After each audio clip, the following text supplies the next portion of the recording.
199వ నామం. ఇది యెషయా 44:25 వచనంలో ఉంది. యెషయా 44:25. నేనే ప్రగల్భుల ప్రవచనములను వ్యర్థము చేయువాడను, సోదెగాండ్రను వెర్రివాణ్ణిగా చేయువాడను, జ్ఞానులను వెనుకకు త్రిప్పి వారి విద్యను అవిద్యగా చేయువాడను నేనే. దేవుడు చేయలేనిది ఏమి కూడా లేదు. దేవుడు ఉద్దేశించింది జరిగిస్తాడు. దేవుడు తలంచిందే జరుగుతుంది. కనుక దేవుడు ఏది చేయాలనుకుంటాడో అది తప్పకుండా చేస్తాడు. మనుషులకు వీలు కానివన్నీ కూడా దేవునికి వీలవుతుంది. మరి మీరు సోదెగాండ్రను నమ్మకూడదని, ప్రగల్భుల ప్రవచనముల తట్టు మీరు తిరగకూడదని, జ్ఞానులను కూడా దేవుడు వెర్రివారిగా చేయగలవాడని, జ్ఞానులను వారి కృత్రిములను ఆయన పట్టుకుంటాడంట, కపట్టుల ఆలోచనలు ఆయన తలక్రిందులుగా చేయవాడు. కాబట్టి ఈ నామములు ధ్యానించినప్పుడు విశ్వాసులు దేవుని తప్ప మరొక ఆశ్రయం ఉండకూడదు నీకు. కీర్తనకారుడు ఏమంటున్నాడు? 46వ కీర్తన, దేవుడు నాకు ఆశ్రయమును దుర్గమునై ఉన్నాడు, ఆపత్కాలంలో ఆయన నాకు నమ్ముకొనదగిన సహాయకుడు. నీకు అపాయం వచ్చినప్పుడు నువ్వు ఎక్కడికి పరిగెత్తుతున్నావు? నీకు అపాయం వచ్చినప్పుడు నీకు సమయోచితమైన సహాయం కొరకు ధైర్యముగా కృపాసనం యొద్దకు వచ్చి నువ్వు ప్రార్థన చేసి దేవునికి నీ యొక్క బాధ, భయము, విన్నపములు ఇవన్నీ తెలియజేయాలి. కానీ విశ్వాసులనే పేరుతో ఉండేవారు కూడా దేవుని ఆశ్రయంగా చేసుకోకుండా మంత్రశక్తుల తట్టు, క్షుద్ర పూజల తట్టు, ఈ మోసగాండ్ర తట్టు తిరిగి మోసపోతున్నారు. అది చాలా దుఃఖకరమైన కార్యం. అంటే దేవుడే నీకు ఆశ్రయంగా ఉండాలి. ఎందుకంటే దేవునికి సమస్తం సాధ్యమై ఉంది. నీ సమస్యలన్నిటికీ పరిష్కారము నీకు ఎక్కడ దొరకదు. ఎక్కడ దొరుకుతుంది? దేవుని దగ్గరనే దొరుకుతుంది. దేవుని స్తోత్రం. మంత్రాలకు చింతకాయలు కూడా రాలవని నేను ఎక్కడో చదివినాను. మంత్రాల తట్టు తిరగకూడదు, పూజల తట్టు తిరగకూడదు. అంటే కొందరు విశ్వాసులు కూడా ఇలా చేస్తున్నాం. ఆ మాట మాకు చెవిలో వినబడితే చాలా బాధ కలుగుతుంది. ఎంత ప్రయాసంతో ఇంత గొప్ప సేవ చేస్తుంటే మళ్ళీ మంత్రాల తట్టు ఎందుకు తిరిగినారు అని చాలా దుఃఖం అనిపిస్తుంది. అంటే దేవుని విడిచిపెడుతున్నారు, నరులను ఆశ్రయిస్తున్నారు. ఇక్కడ వాక్యంలో ఏముంది? ప్రగల్భుల ప్రవచనములను నేను వ్యర్థము చేయను. 3 నామాలు ఇక్కడ నుండే తీసుకుంటున్నాను ఈరోజు. 25వ వచనం, యెషయా 44:25వ వచనం. నేను ప్రగల్భుల ప్రవచనములను వ్యర్థము చేయవాడను. రెండవది, సోదెగాండ్రను వెర్రివారినిగా చేయవాడను, జ్ఞానులను వెనుకకు త్రిప్పి వారి విద్యను అవిద్యముగా చేయవాడను. ఈ 3 నామములు మనం ఈరోజు ధ్యానించబోతున్నాం. కానీ 26వ వచనంలో ఒక మాట, నేనే నా సేవకుని మాట రూఢిపరచువాడను. దేవుని స్తోత్రం, హల్లెలూయా. దేవుని ఆత్మతో నింపబడిన దైవ సేవకులు నోటి నుండి వచ్చే మాటను దేవుడు ఏం చేస్తాడు? ముద్ర వేస్తాడు, స్థిరపరుస్తాడు. అంటే నీకు దేవుని చేత అభిషేకింపబడిన వారు ఎవరు? సొంత జ్ఞానముతో దైవ కార్యాలు చేసేవారు ఎవరు? ఇవి గుర్తుపట్టే రీతిగా ఉండాలి. ఆత్మ వరములు 9, దాంట్లో వివేచన వరం అనుంది, power of discerning the spirit. అబద్ధ ప్రవక్తలు ఎవరు? నిజమైన సేవ చేసేవారు ఎవరు? దేవుని నుండి పంపబడిన వారు ఎవరు? మరి దేవుని సేవను ఒక వ్యాపారంగా చేసి మనుషులను మోసపుచ్చేవారు ఎవరు? ఇవి గమనించాలన్నమాట. దేవుని వాక్యం బోధిస్తుంటే కూడా నువ్వు దేవుని వాక్యాన్ని తరచి చూచి ఇది నిజమా కాదా, దేవుని వాక్యానుసారంగా వీరి బోధ ఉందా, వీరి కార్యాలు ఉన్నాయా అని కూడా తరచి చూడాలని మరి అపోస్తల కార్యంలో ఒక సంఘం నుండి చెప్తున్నారు. వారు దేవుని వాక్యాన్ని దివారాత్రులు తరచి చూసేదని. కనుక మీరు తెలివి లేకుండా దేవునికి ఏమాత్రం ఇష్టము లేదు. మీకున్న బిడ్డలు మీరు తెలివి కలిగి ఉండాలని కోరుతారు కదా. మీ బిడ్డలు ఎప్పుడు జ్ఞానం కలిగి ప్రవర్తించాలి, తెలివి కలిగి ఉండాలి అని నువ్వు ఎలా కోరుతున్నావో, దేవుని సంతానమైన నీవు, నేను, మనమందరం కూడా ఈ లోకంలో జ్ఞానము కలిగి ఉండాలని ఆశపడుతున్నాడు దేవుడు. దేవునికి స్తోత్రం. మీరు తెలివి లేకుండా దేవునికి ఇష్టమో కాదు. అందుకే కీర్తన 32:9వ వచనంలో ఒక మాట ఉంది. కీర్తన 32:9, బుద్ధి జ్ఞానము లేని గుర్రెముల వల్లనేను కంచెల గాడిద వల్లనేను మీరు ఉండకూడి. ఎంత మంచి మాట కదా. బుద్ధి జ్ఞానం లేని గుర్రాల వల్లే, గాడిదల వల్లే మీరు ఉండకూడదు. అది నీ దగ్గరకు తేపడినట్లు వాటి నోరు వారుతోనూ కళ్ళముతోనూ బిగింపవలెను. అంటే మరి ఇలాగూ నీ ప్రవర్తన ఉండకూడదు. నువ్వు జ్ఞానం పొందుకోవాలి. నేను వాక్యము చదివి నేర్చుకున్నాను ఏంటంటే, దేవునికి చాలా ఇష్టం అంట మనం జ్ఞానం అడగడం, తెలివి అడగడం, అన్నిటికంటే ఇష్టం అంట. అందుకే యాకోబు 1:5లో ఏముంది? మీకు మీలో ఎవరికైనా జ్ఞానం కొదువుంటే ఎవరిని అడగాలి? దేవుణ్ణి అడగాలి. దేవుడు అందరికీ ధారాళంగా ఇస్తాడంట. దేవుని చాలా ఇష్టం అన్నమాట. ఈ లోకరీతిగా ఉన్న జ్ఞానం కాదు, పరమ నుండి వచ్చే జ్ఞానంతో నేను నింపుతాడు, వివేకంతో నింపుతాడు. యెహోవా ఆత్మ జ్ఞాన వివేకము గల ఆత్మ, తెలివియు వివేచనయు పుట్టించు ఆత్మ అతని మీద ఉండెను అని యెషయా 11 మొదటి 2 వచనాల్లో మనం చూస్తున్నాం. కాబట్టి జ్ఞానం అడగాలి. ఎంతమంది గృహాల్లో మోసాలు జరుగుతుంది, మోసపోతున్నారు. స్త్రీలు ముఖ్యంగా ఇంట్లో ఒంటరిగా ఉంటారు, తెల్ల బట్టలు కట్టుకొని ఎవరో సేవకుని రూపంలో వస్తాడు, పెద్ద ప్రగల్భాలు పలుకుతాడు, దేవుడు చెప్పినాడు అంటాడు, ఒట్టిదే, సొంత తెలివితో కొన్ని మాటలు చెప్తాడు, నీ కీడు రాబోతుంది అంటాడు, ఒట్టిదే. దేవుడు ఎవరికి కీడు చేయడు, మనపూర్వకంగా ఆయన ఎవరిని బాధపరచడు. సువార్త చెప్పాలి సేవకులు, శుభవర్తమానం చెప్పాలి. దీని పేరేంటండి? సువార్త. ఏం సువార్త అంటే నువ్వు మారు మనసు పొంది నువ్వు రక్షణ పొందితే, యేసుప్రభు దేవుడని ఒప్పుకుంటే నువ్వు రక్షింపబడతావు. రక్షింపబడితే నీకు నిత్య జీవం. సువార్త చెప్పాలి. దేవునికి తోడున్నాడు అనాలి, దేవుని బాధలన్నింటిని విడిపిస్తాడనాలి. కానీ ఈ అబద్ధ ప్రవక్తలు ఏం చెప్తారంటే, వారు గృహాలకు తిరుగుతూ ఉంటారు, వారి తట్టు ప్రజలను ఆకర్షించుకుంటారు, లేనిపోని కబుర్లు చెప్తారు, మరి దేవుడు చెప్పని మాటలు చెప్తారు. పరిశుద్ధ గ్రంథంలో వీరు గప్పాలు కొట్టేవారని వాక్యంలో ఉంది. ఆ మాట చదివినప్పుడు చాలా ఆశ్చర్యమైంది. ఈ మాట కూడా ఉంది ఆ వాక్యంలో. యెషయా 37వ వచనంలో, ఐషియా 30 7th verse, ఐగుప్తు వలని సహాయము పనికి మాలినది, నిష్ప్రయోజనమైనది, అందుచేతను ఏమీ చేయక ఊరకుండు గప్పాల మారి అని దానికి పేరు పెట్టుచున్నాను. నువ్వు ఐగుప్తు నుండి నీవు విడిపింపబడి, బానిసత్వం నుండి పాపం నుండి విడిపింపబడి విశ్వాసి పరలోక రాజ్యం వైపు నువ్వు ప్రయాణం చేస్తున్నావు కదా, తిరిగి ఐగుప్తు నీడను నీవు ఆశ్రయించకూడదు. ఐగుప్తు అంటే ఈ లోకానికి సాదృశ్యంగా ఉంది. ఐగుప్తు సహాయం పనికి మాలినదట. నువ్వు మనుషులను ఆశ్రయించకూడదు, మనుషులు చెప్పే మాటలు వినకూడదు, దేవుని మాట మీద నీ గృహం కట్టుకోవాలి. దేవుని మాట, దేవుని ఆశ్రయం నీకు అవసరమైంది. ఐగుప్తు వలన సహాయం పనికి మాలేదు, నిష్ప్రయోజమైనది, అందుచేతను ఏమీ చేయక ఊరకుండు గప్పాల మారి అంట. ఈ అబద్ధ బోధకులు, అబద్ధ ప్రవచనాలు, ప్రగల్భుల మాటలు, దేవుడు ఏమంటున్నాడు వాళ్ళను? చెప్పండి గట్టిగా. గప్పాలు కొడుతున్నారు అన్నమాట, లేనిపోనివన్నీ కూడా చెప్తున్నారు. మరి అట్టి వారిని నీవు ఆశ్రయించకూడదు. వారి ప్రవక్తలు గప్పాలు కొట్టువారని జెఫన్యా 3:4 కూడా ఉంది. దొంగ ప్రవక్తలు అన్నమాట. లేనివన్నీ కూడా వారు పుట్టించి చెప్తూ ఉన్నారు. అట్టి వారి తట్టు నీవు తిరగకూడదు. నీవు ఎదుర్కొనే సమస్యలు ప్రార్థన ద్వారా పరిష్కరించుకోవడానికి, అదే కదా యునైటెడ్ పీపుల్స్ ఫెలోషిప్లో నేర్పించేది. నీకు ఎటువంటి సమస్య ఉన్నా నీకు పరిష్కారము ప్రభువే. ప్రార్థనే నీకు అపాయంలో ఉపాయంలాగా పనిచేస్తుంది. అన్ని భారాలు ప్రభువుకు తెలియజేయాలి అని నేర్చుకుంటున్నావు కనుక అబద్ధ ప్రవక్తల గురించి మీరు జాగ్రత్తగా ఉండండి. కృత నిబంధనలో మత్తయి సువార్త 7వ అధ్యాయంలో మీరు చూస్తున్నారు, వారు గొర్రెల చర్మం వేసుకొని వస్తారంట, లోపల వారు క్రూరమైన తోడేళ్ళంట. కనుక నీవు జ్ఞానం కలిగి ఉండాలి. మంచి ఫలము, మంచి చెట్టు దగ్గర నీకు మంచి ఫలం వస్తుంది, కాని ఫలాలు కాని చెట్టు ఫలిస్తుంది. కాబట్టి మీరు ఏ ప్రవక్త అయినా వారి ఫలముల గురించి నీవు ఫలములను చూసి వారిని నిర్ణయించాలి. వారు దేవుని నుండి వచ్చిన వ్యక్తుల, వారు అబద్ధికుల అని నువ్వు గమనించాలి. మరి ప్రతి దినం కూడా మోసపోతున్నారు. ఇప్పుడు జాగ్రత్తగా ఉండాలి. వాక్యంలో ఇప్పుడు యేసు ప్రభువు అంటాడు, జాగ్రత్త, అబద్ధ ప్రవక్తల గురించి మీరు జాగ్రత్త పడు. జాగ్రత్త లేకుంటే మరి తప్పకుండా నష్టము అనుభవిస్తావు. మరి ఒకరోజు నా అనుభవం, ఇప్పుడు నామం ఏంటి మనం ధ్యానించేది? ప్రగల్భుల ప్రవచనములను ఆయన నిరర్ధకం చేస్తాడు. కానీ నువ్వు ప్రగల్భులను, ఈ అబద్ధ బోధకులను, ప్రవక్తలను నమ్ముకున్నావంటే నువ్వు పతనం అయిపోతావు. ఎందుకంటే నువ్వు దేవుని నమ్మకుండా ఈ మనుషులను నమ్ముతున్నావు. దేవుని సేవకులను కూడా నమ్మడం లేదు. దేవుని సేవకులు ఒక మాట అంటే అది రూఢిపరుస్తాను అన్నాడు కదా.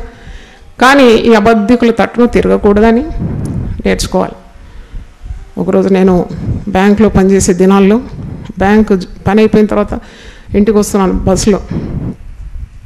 నా ప్రక్కన ఒక ఆమె, ఒక యవనస్తురాలు, దాదాపు 25 సంవత్సరాలు ఉంటుంది, నన్ను పట్టుకొని గట్టిగా, జాయ్ సిస్టర్ అని చెప్పి గట్టిగా ఏడుస్తుంది. బస్సులో అందరూ మాట్లాడి చూస్తున్నారు, ఈమె ఎందుకు ఏడుస్తుందో నాకు అర్థం కాలేదు. నాకు ఆమె ఎవరో తెలియదు. ఆమె మరి నన్ను గుర్తుపట్టి ఏడుస్తుంది. ఎందుకు ఏడుస్తున్నావు అమ్మాయి అని అడిగినప్పుడు ఆమె చెప్తుందన్నమాట, వారి కుటుంబం ఎలాగో సర్వనాశనం అయిపోయిందో. ఒక అబద్ధ బోధకుడు, అబద్ధ ప్రవక్త వారి ఇంటికి అడుగుపెట్టి ప్రార్థన చేద్దాం రమ్మన్నాడంట. అందరు సాపలేసి మంచిగా అంత కుటుంబం అంత, వారు 6 పిల్లలు, తల్లిదండ్రి, అందరు మంచి చక్కని చదువులు చదువుకున్న పిల్లలు కూర్చున్నారు. ఈ అబద్ధ ప్రవక్త మరి ప్రవచిస్తున్నాడు. ఏమని ప్రవచిస్తున్నాడంటే, ఇదిగో నీ భర్త గత 30 సంవత్సరాల నుండి నిన్ను మోసం చేస్తున్నాడు, పరస్త్రీలతో ఆయనకు సంబంధం ఉందని. ఇది పిడుగుపడినట్టు అనిపించింది. ఎందుకంటే ఆ భార్య భర్తలు చాలా అన్యోన్యంగా ప్రేమగా ఉండేవారు. ఇప్పుడు ఏమైంది? పచ్చి గడ్డి భగ్గు అన్నట్టు. దేవుడు చెప్పని మాట అది. దేవుడు ఎందుకు చెప్తాడు అలా కదా? ఈ చెప్పని మాట ఇలాగూ చెప్పాడనమాట. చెప్పినప్పుడు ఆ రోజు నుండి వారింట్లో యుద్ధము, కలహము, పోరాటం. ఆ భర్త అమాయకుడు, మంచి వ్యక్తి, కష్టజీవి, తన భార్య కొరకు 6 పిల్లల కొరకు దినమంతా ప్రయాసపడే వ్యక్తి. ఆయన దైవజనుడు. కానీ వచ్చి ఇలాగూ నిప్పు అంటించేసింది కుటుంబాన్ని. కొంపంతా కాలిపోయింది అనమాట. ఎంతంటే వారు ఎప్పుడు మరి కలహిస్తూ ఆఖరికి ఆయనకు చాలా బాధ కలిగి, ఎందుకంటే ఆయన చేయలేదు, ఆ పాపం చేయలేదు, ప్రవక్తలాగా ఒకటి చెప్పాడు. అతను నిజమైన ప్రవక్తని వీరందరూ నమ్ముతున్నారు, ఆ దేవుని మాటను నమ్ముతున్నారు. కాబట్టి ఇతని పోరు పెడుతుంది ఈమె. ఆ పోరు తట్టుకోలేకుండా గుండె పోరుతో అకస్మాత్తుగా చనిపోయినాడు. ఆ ఇంటికి నాయకుడు లేడు, దిక్కు లేకుండా అయిపోయింది. ఆ భార్య అది తట్టుకోలేదు. ఎందుకంటే ఏ భార్య కూడా భర్త చనిపోవాలని కోరరు కదా. భర్త బతికుంటేనే ఆ మాంగళ్య జీవితం అంటారు, చనిపోతే విధవరాలు అంటారు. భర్త వియోగం ఆమె తట్టుకోలేకుండా ఆమె పక్షవాతం వచ్చి పడకబట్టింది. ఇప్పుడు ఇంటికి నాయకుడు లేడు, ఉన్న తల్లి పడకబట్టింది. ఈ చదువుకు ఇంటి గిరాయి కట్టడానికి డబ్బులు లేకుండా ఈ బిడ్డ, నన్ను ఎవరైతే పట్టుకొని ఏడ్చిందో ఆ బిడ్డ తన చదువు మానేసుకొని ఏదో పనికి వెళ్ళి సంపాదిస్తుందన్నమాట. ఎంత మోసం జరిగిపోయింది చూడండి. తగ్గిన పిల్లల భవిష్యత్తు అంతా పాడైంది. ఆ తల్లి కూడా మరి చనిపోయింది. కొంతకాలానికి పిల్లలు దిక్కులేని వారు అయిపోయినారు. అంటే దీని అర్థం ఏంటంటే, ఒక మానవుడు నీ ఇంటికి వచ్చి చెప్పిన మాట అది దేవుని మాట కాదు, కానీ నువ్వు దమ్మి కుటుంబం అంతా ఏమైంది? నాశనం అయిపోయింది. కానీ ప్రభు ఒక మాట అంటున్నాడు కదా, ఈ నా మాటలు విని దాని ప్రకారం చేయవాడు బండ మీద తన ఇల్లును కట్టుకున్న బుద్ధిమంతునితో సమానం. అందుకే నువ్వు మనిషి మాట వినాలనా, దేవుని మాట వినాలి? దేవుని మాట వినాలి. ఏ మనిషి చెప్పిన మాట అయినా దీంట్లో ఉంటే నమ్మాలి, అంతే. దీంట్లో లేని ఏ మాట కూడా నీవు నమ్మే అవసరము లేదు. ఇది పవిత్రమైన మాట, ఇది వెలుగుమయమైన మాటలు. దేవుడు ఏమై ఉన్నాడు? వెలుగై ఉన్నాడు. దేవుని స్తోత్రం. ఆయనలో ఏ చీకటి లేదంట, ఆయనలో ఏ చీకటి లేదు, ఏ చెడుతనం లేదు. కాబట్టి దేవుని మాటలను నమ్మాలి. పరిశుద్ధ గ్రంథంలో ఉంది, ఇర్మియా 17:5-8 నేను చదువుతున్నాను. జెరెమియా 17:5-8. యెహోవా ఇలాగ సెలవిస్తున్నాడు, నరులను ఆశ్రయించి శరీరులను తనకు ఆధారముగా చేసుకొనుచు తన హృదయమును యెహోవా మీద నుండి తొలగించుకుని వాడు శాపగ్రస్తుడు. అంటే జీవము గల దేవుని వదిలిపెట్టి నరమాత్రలను నువ్వు ఆశ్రయిస్తే శాపం నీ ఇంటికి వస్తుంది అన్నమాట. Curse. If you make man your refuge you will be cursed. ఎందుకంటే నిజ దేవుని వదిలిపెట్టి మానవుని తట్టు ఎప్పుడు తిరగకూడదు, నీకు శాపం వచ్చేస్తుంది. చూడండి, దేవుని వదిలిపెడితే శాపగ్రస్తుడు అని మాట ఉంది. నరులను ఆశ్రయించి శరీరులను తనకు ఆధారముగా చేసుకొనుచు తన హృదయమును యెహోవా మీద నుండి తొలగించుకుని వాడు శాపగ్రస్తుడు. వాడు ఎడారిలోని అరుహ వృక్షం వలె ఉండును, మేలు వచ్చినప్పుడు అది వానికి కనబడదు. వాడు అడవిలో కాలిన నేలయందు నిర్జనమైన చవిటి భూమి అందును నివసించు. యెహోవాను నమ్ముకొను వాడు ధన్యుడు. చప్పట్లు కొట్టి దేవుని స్తుతించండి. హల్లెలూయా. యెహోవాను నమ్ముకుని వాడు ధన్యుడు, యెహోవా వానికి ఆశ్రయముగా ఉండును. వాడు జలముల యొద్ద నాటబడిన చెట్టు వలె ఉండను, అది కాలువల ఊరను, దాని వేళ్ళు తన్నును, వెట్ట కలిగిన దానికి భయపడదు, దాని ఆకు పచ్చగా ఉండదు, వర్షం లేని సంవత్సరంలో చింత నొందదు, కాపు మానదు, ఎల్లవేళ కాస్తుందంట ఫలాలు. అంటే దానికి చింత లేదు, కలవరం లేదు, అది జలముల యొద్ద నాటబడిన చెట్టు వలె ఉందంట. అంటే దేవుని ఆశ్రయించేవారు స్థిరంగా ఉంటారు, మనుషులను ఆశ్రయించేవారు వారికి నెమ్మది ఉండదు, వారికి సమాధానము దొరకదు, పైగా శాపగ్రస్తులు అవుతారు. వాక్యంలో ఉంది, మనుషుల సహాయము వ్యర్థం అంట. మనుషుల సహాయం వ్యర్థం. నీకు ఏదైనా సమస్య వస్తే ఎవరైనా ప్రవచిస్తే బాగుండు, వాళ్ళ దగ్గర పోయి 4 మాటలు వినాలి, నా భవిష్యత్ గురించి చెప్తారు. కొందరు మా భవిష్యత్ గురించి చెప్పాను. భవిష్యత్ గురించి నీకు ఎందుకు చింత? చూడుము, నా అరచేతుల మీదనే నిన్ను నేను చెక్కాను. ఇంకేంటి చింత? రేపటి గురించి కూడా నీవు చింతించే అవసరము లేదు. ఇంక రేపు ఏం జరుగుతుంది, ఎల్లుండి ఏం జరుగుతుంది అనవసరం లేదు. ప్రతి దినం ఆయన కృప నీకు చాలా. దేవుని స్తోత్రం. కాబట్టి ఇలాగూ మోసపోతున్నారు చాలామంది. కుటుంబాలు పాడవుతున్నాయి. ఏదో ఒక మాట రావాలి ఎవరి దగ్గర ఉండో. మనమైతే యునైటెడ్ పీపుల్ ఫెలోషిప్లో కూడి ఉన్నప్పుడల్లా మనం ఎవరి మాటలు పంచుతున్నాం? దేవుని చప్పట్లు కొట్టి దేవుని స్తుతిద్దాం. ఎప్పుడు వాగ్దానాలు పంచుతాం. అదొక మనిషి మాట కాదు, అది ఎవరి మాట? అది దేవుని మాట. దేవుని మాటలో ఏ మోసం లేదు. పవిత్రమైందంట. అది పవిత్రమైంది.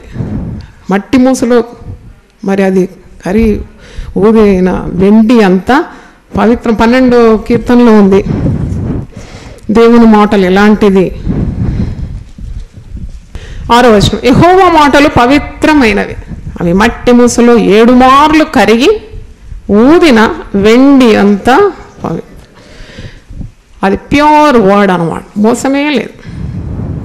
మనిషి ఈరోజు ఒక మాట అంటాడు, మరుసటి రోజు ఒక మాట అంటాడు, ముందు ఒక మాట అంటాడు, వెనుకొక మాట అంటాడు, మళ్ళీ నేను ఆలేదంటాడు. కానీ దేవుడు మానవుడు కాడు అబద్ధం ఆడడానికి, దేవుడు నరుడు కాడు మాట తప్పడానికి. అందుకే నీ మాట మీద నేను ఆశ పెట్టుకుంటాను, నిన్నే నేను ఆశ్రయిస్తాను అని విశ్వాసి ఎప్పుడు కూడా దేవుని మీద ఆశ్రయం తొలగించుకోకూడదు. వాక్యంలో ఉంది కదా 23వ కీర్తనలో ఏముంది? నేను గొర్రెలకు మంచి కాపరి, యెహోవా నా కాపరి, నాకు లేమి కలగదు. అంతా ఆయనే చూసుకుంటాడు. మీరు ఎప్పుడైనా గొర్రెల మంద కాపరిని చూసినారా? నేను చూసినాను కొన్నిసార్లు రోడ్డు మీదకి కూడా వస్తాయి. ఎందుకు వస్తాయి మరి? ఆ గొర్రెలు, చాలా గొర్రెలు, దాని ముందు ఒక అతను కాపరి, వెనక అతను. ఆ బస్సు శబ్దాలకు కూడా భయపడదు. అది తల కిందికి వేసుకొని గమ్మున టింగు టింగ్ అని నడుచుకుంటూ పోతుంది. మందలో ఉంది, దానికి చింత లేదు అసలు. హార్న్ కొడుతుంటే కూడా జరగదు. ఎందుకంటే అది ఏ స్వరం వినదు, దానికి ఒకటే స్వరం చాలు. ఏంటది? కాపరి స్వరం. చప్పలు కొట్టి దేవునిస్తుంది. ఈ లోకంలో వినబడే స్వరాలంతా అనవసరం ఉండదు. దానికి ఏ కీడు రాదని విశ్వాసం కాపరిని స్వరాన్ని వింటుంది. నా గొర్రెలు నా స్వరము విను. గొర్రెలకు మంచి కాపరి యేసు ప్రభు. ఆయన నిన్ను విడబడి ఎడబాయాడు. ఆయన స్వరం వినాలి. అప్పుడు నీకు ఏ ఆపద సంభవించదు. నువ్వు బ్రతుకు దినములన్నిటను కృపాక్షేమములే నీ వెంబడి వచ్చును. దేవునికి స్తోత్రం. ప్రగల్భుల ప్రవచనములు ఆయన వ్యర్థము చేయవు. చేతులు ఎత్తి స్తోత్రం స్తోత్రం 3 సార్లు చెప్పండి. తలలు వంచండి, ప్రార్థన చేసుకుందాం. ప్రభువా నీ పరిశుద్ధ నామమునకు స్తోత్రం. ద్వారా నీ గుణములను మాకు బయలుపరిచినందుకు వందనాలు చెల్లిస్తున్నాం. ఇక లోకరీతిగా ఉన్న ప్రగల్భులను కానీ, ప్రవచనాలు చెప్పేవారిని కానీ, స్వతగాండ్రను కానీ, అబద్ధ ప్రవక్తలను కానీ, మోసపుచ్చు వారిని మీద ఆధారపడకుండా అయినా మా యొక్క ఊటమైన నిన్ను ఆశ్రయించడానికి సహాయం దయచే.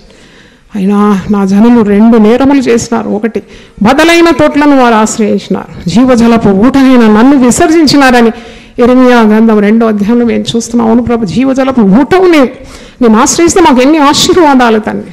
కృప వెంబడి కృప, దీవెన వెంబడి దీవెన ఇస్తానని చెలవిచ్చిన దేవుడు కృపాక్షేమములు మేము బ్రతుకు దినములన్నీ కూడా మమ్మల్ని వెంబడిస్తుంది.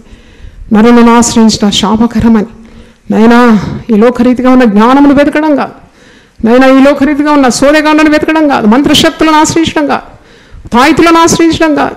ప్రభు ప్రగల్భుల ప్రవచనాలతో తిరగకుండా నిజదేవుడైన నిన్ను ఆనుకోవడానికి, హత్తుకోవడానికి సహాయం దయచేయండి.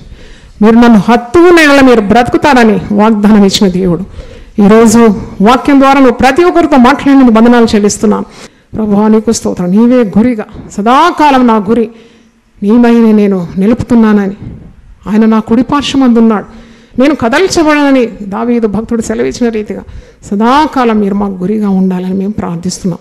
మా అవసరతలన్నీ తీర్చే దేవుడు కాగా నా దేవుడు తన ఐశ్వర్యము చొప్పున క్రీస్తు చేసిన మహిమలో మీ ప్రతి అవసరం తీర్చునని పౌలు భక్తుడు ఎంత రూఢిగా చెప్తున్నాడు. తండ్రి గొప్ప దేవ, ప్రతి అక్కర తీర్చే దేవుడవై ఉన్నావు. ఉద్యోగమేమి, వివాహమేమి, నాయన ఆర్థిక అవసరతలేమి, ఆరోగ్యమేమి, నీ పేరట ఏది అడిగినా ఇస్తానని సెలవిచ్చినావు.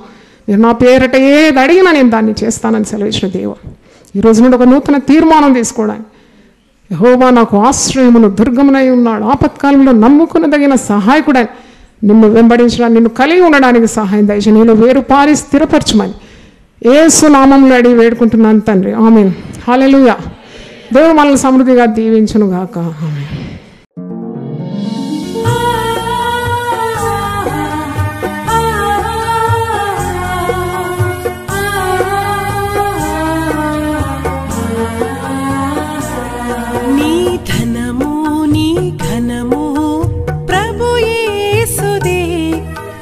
దశమా భాగమునీయ వెనుదీతువా.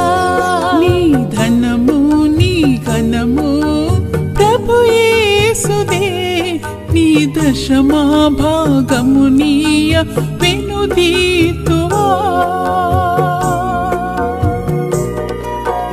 ధరలోన ధనధాన్యములనీయగా కరుణించి కాపాడి రక్షింపగా.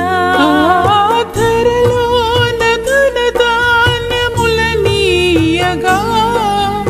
కరుణించి కాపాడి రక్షింపగా. పరలోకనాదుండు నీకీయగా మరి యేసు కొరకీయ వెనుదీతువా. పరలోకనాదుండు నీకీయగా మరి యేసు కొరకీయ వెనుదీతువా. నీ ధనము నీ ఘనము ప్రభు యేసుదే, నీ దశమా భాగమునీయ వెనుదీతువా. పాడి పంటలు ప్రభువు నీకీయగా కూడు గుట్టలు నీకు దయచేయగా. పాడి పంటలు ప్రభువు నీకీయగా కూడు గుట్టలు నీకు దయచేయగా. వీడంగ ప్రభు యేసు నామంబును గడువేల ప్రభుకీయను క్రైస్తవా. వీడంగ ప్రభు యేసు నామంబును గడువేల ప్రభుకీయను క్రైస్తవా.